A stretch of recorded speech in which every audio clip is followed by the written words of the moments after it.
Good morning.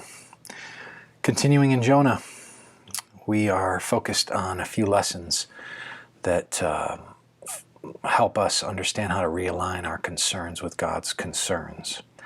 And we want to read verses 10 and 11 again of chapter 4. And the Lord said, "You, to Jonah, you pity the plant for which you did not labor, nor did you make it grow, which came into being in a night and perished in a night. And should I not pity Nineveh, that great city in which there are more than 120,000 persons who do not know their right hand from their left, and also much cattle?"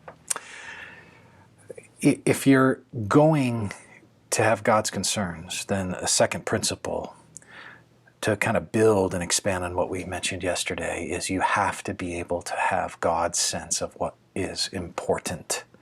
God's sense of what's important. Jonah gives concern, pity, laments the plant. And God is sort of arguing with him regarding what is like common sense. You're more concerned about a plant than you are persons. He refers to Nineveh as that Gadol city, that great city. Here's this great city, Nineveh, and you're more concerned about a plant. Should I not pity, have concern over these 120,000 people? See, you're missing it, Jonah. And sometimes we're missing it. We get concerned about things in our lives. We get concerned about matters that disappoint us. We get concerned about things that might upend us in different ways, rather than centering our minds on that which moves God's heart. God's concerned about the eternal destiny of people. But like Jonah, we have enemies.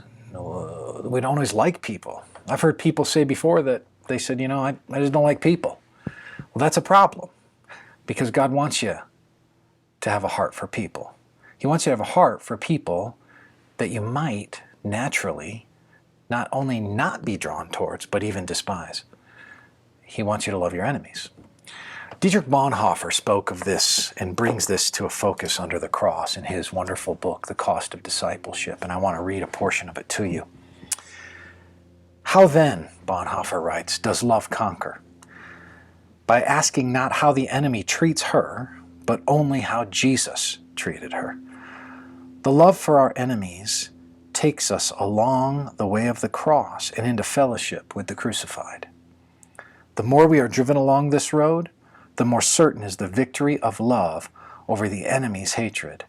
For then it is not the disciples' own love, but the love of Jesus Christ alone, who, for the sake of his enemies, went to the cross and prayed for them as he hung there. In the face of the cross, the disciples realized that they too were his enemies, and that he had overcome them by his love. It is this that opens the disciples' eyes and enables him to see his enemy as a brother. He knows that he owes his very life to one who, though he was his enemy, treated him as a brother and accepted him, who made him his neighbor and drew him into fellowship with himself.